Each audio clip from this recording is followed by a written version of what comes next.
Assalamualaikum anak-anak. Hari ini kamu melanjutkan pelajaran tema 2, subtema 2, manfaat energi, pembelajaran 3 dan pembelajaran 4. Dimulai pembelajaran 3 ada di buku LKS halaman 48. Kita belajar mata pelajaran bahasa Indonesia dan IPA, ilmu pengetahuan alam. Nah, di sini kita lanjut ke halaman 49, ada mata pelajaran IPA. Di sekitar rumah banyak sumber energi listrik yang dimanfaatkan oleh kita. Namun kita harus berhati-hati dengan sumber listrik tersebut karena berbahaya. Kamu pasti memiliki banyak sekali di rumah alat-alat elektronik kan?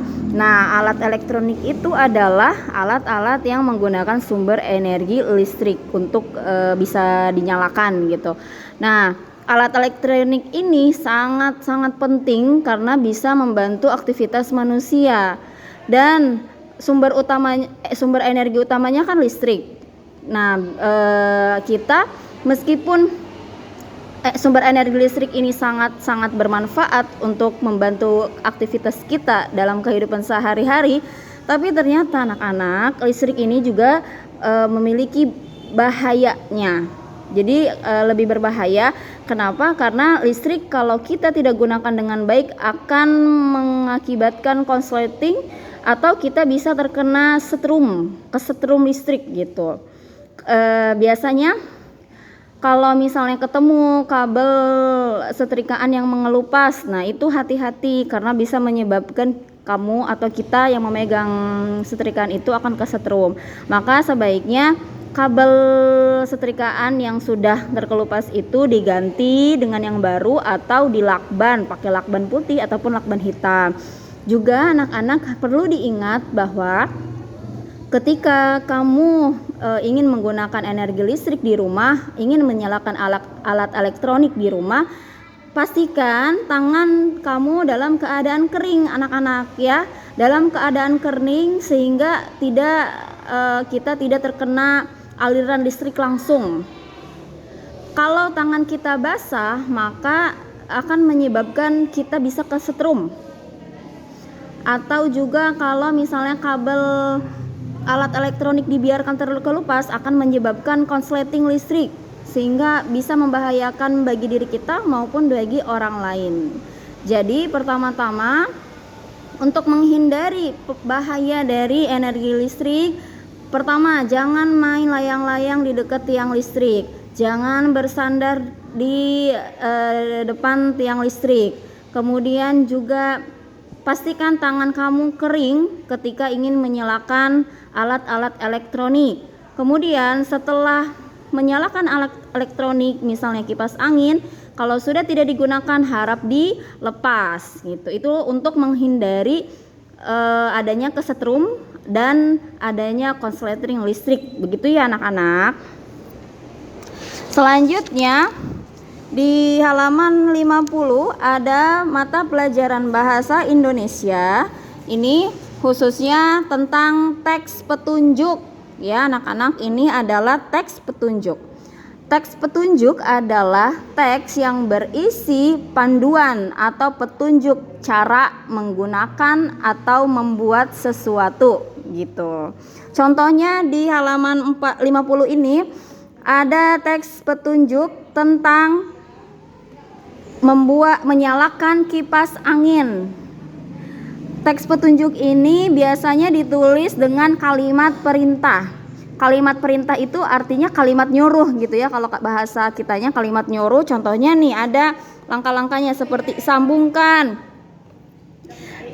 Sambungkan ini kan kalimat perintah anak-anak. Artinya kamu suruh nyambungin gitu, suruh nyolokin gitu ya. Sambungkan kabel, cuma pakai bahasa Indonesia yang baik dan benar. Kemudian tekan, ini kalimat perintah, berarti kamu suruh nekan gitu. Menekan. Kemudian pilih, berarti kamu suruh pilih atau suruh menekan juga, pilih kecepatan kipas gitu. Kemudian cabut itu juga termasuk kalimat perintah. Jadi di dalam teks petunjuk itu menggunakan kalimat perintah untuk memandu atau memberikan cara penggunaan sesuatunya kepada orang lain begitu. Kemudian ada langkah-langkahnya ya ini. langkah-langkah menyalakan kipas angin. Inilah yang disebut teks petunjuk. Selanjutnya pembelajaran 4 anak-anak, kamu akan belajar mata pelajaran PPKN dan Bahasa Indonesia. Nah, kemarin sudah belajar tentang hak dan kewajiban ya. Di sini juga masih dibahas tentang hak dan kewajiban berkaitan dengan sumber energi. Pernahkah kamu mencuci dan menjemur pakaian sendiri? Untuk mencuci dan menjemur pakaian, kamu membutuhkan energi otot. Sedangkan untuk mengeringkan pakaian, kamu akan terbantu dengan adanya energi matahari. Karena energi matahari memiliki sumber energi panas yang bisa membantu mengeringkan pakaian. Ya, kemudian segala aktivitas manusia kan membutuhkan energi, dimulai dari bangun tidur, terus mandi, rapikan tempat tidur, sholat, itu kan membutuhkan energi, membutuhkan tenaga. Sumbernya dari mana anak-anak? Sumbernya dari makanan. Manusia bisa memiliki energi untuk melakukan aktivitas sehari-hari, sumbernya dari makanan gitu ya. Nah, di sini juga kamu kemarin juga sudah belajar tentang energi, macam-macam energi. Ada energi bunyi, ada energi panas, ada energi listrik, ada energi cahaya, energi gerak. Selain energi itu bermanfaat bagi kehidupan kita, kita juga harus memiliki kewajiban untuk menghemat penggunaan energi. Dengan hemat energi artinya menggunakan energi sesuai kebutuhan sehingga tidak ada energi yang terbuang sia-sia. Artinya kita menggunakan energi itu dengan bijak gitu ya, supaya energi yang kita gunakan akan selalu ada, tidak cepat habis gitu maksudnya ya. Contohnya cara menghemat penggunaan energi listrik di rumah. Yang pertama, pakailah lampu hemat energi. Kedua, matikan alat listrik yang tidak dipakai.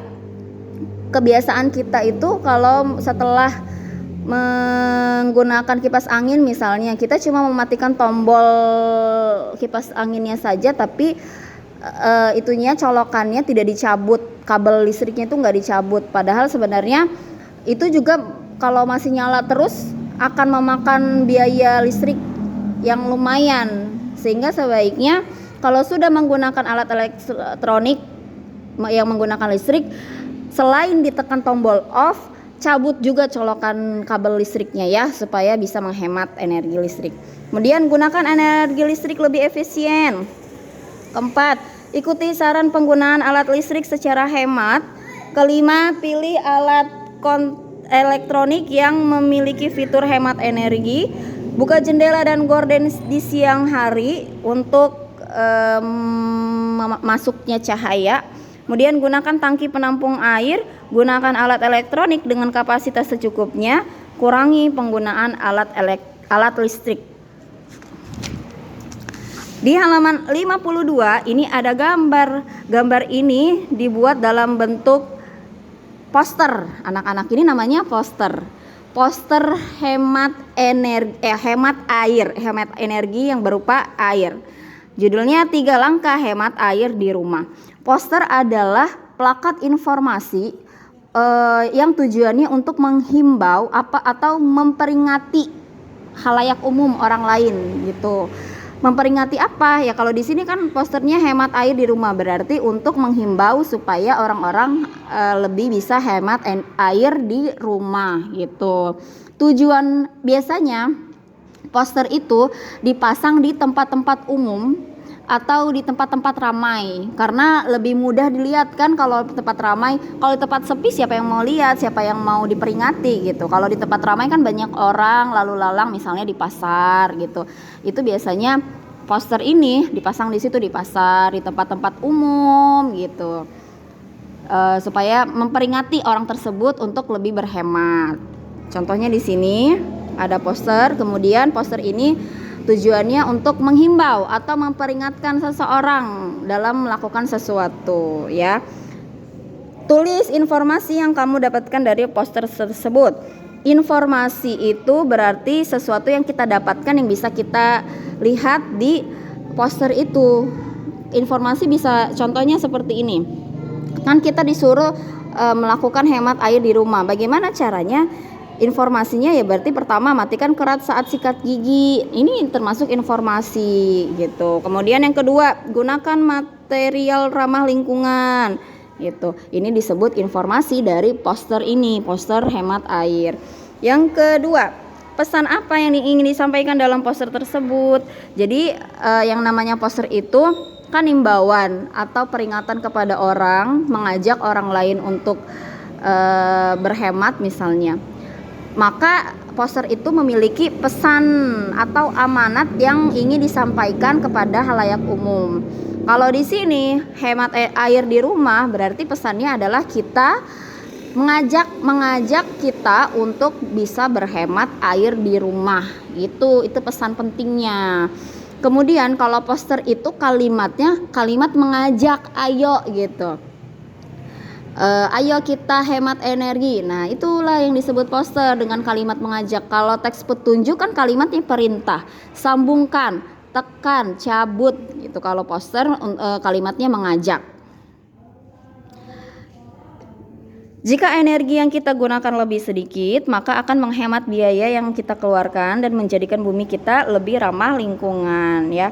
Hemat energi adalah kewajiban kita semua, misalnya mematikan TV jika tidak digunakan atau jika tidak ditonton, mematikan AC jika tidak digunakan, mematikan lampu siang hari, terus menghemat air, itu juga termasuk kewajiban kita. Hak kita adalah boleh menggunakan energi listrik tersebut untuk kebutuhan sehari-hari.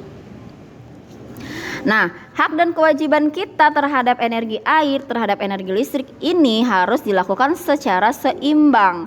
Karena nanti akan memberikan manfaat kepada kita. Salah satunya kebutuhan masyarakat terpenuhi secara merata dan adil. Tidak ada yang timpang, tidak ada yang berat sebelah karena dilakukan secara seimbang. Gitu. Kemudian terciptanya kerukunan antar warga manfaatnya. Pendidikan akan lebih terjamin, mengurangi kemiskinan, masyarakat akan sejahtera. Tapi jika kita tidak melaksanakan hak dan kewajiban secara seimbang, kita cuma pengen haknya doang tapi tidak melaksanakan kewajiban, maka kita akan mengalami akibat yang tidak mengenakan atau akibat negatif atau akibat buruk. Contoh salah satunya sumber daya alam akan cepat habis. Karena orang-orang pengen haknya doang, pengen memakainya doang tapi tidak mau menjaga, tapi tidak melakukan kewajiban. Maka akan tidak tercipta kerukunan antar warga atau munculnya pertengkaran, permusuhan. Kalau kita tidak melaksanakan kewajiban juga akan mendapatkan hukuman kan, akan sanksi baik dari masyarakat maupun dari lingkungan rumah seperti guru. Kamu kalau tidak mengerjakan tugas kan kamu kena sanksi, kena hukuman, entah tidak dapat menilai gitu kan. Begitu. Baiklah, pembelajaran kita cukup sampai di sini. Mudah-mudahan ilmu yang Ibu sampaikan bisa dipahami dan bermanfaat. Wassalamualaikum warahmatullahi wabarakatuh.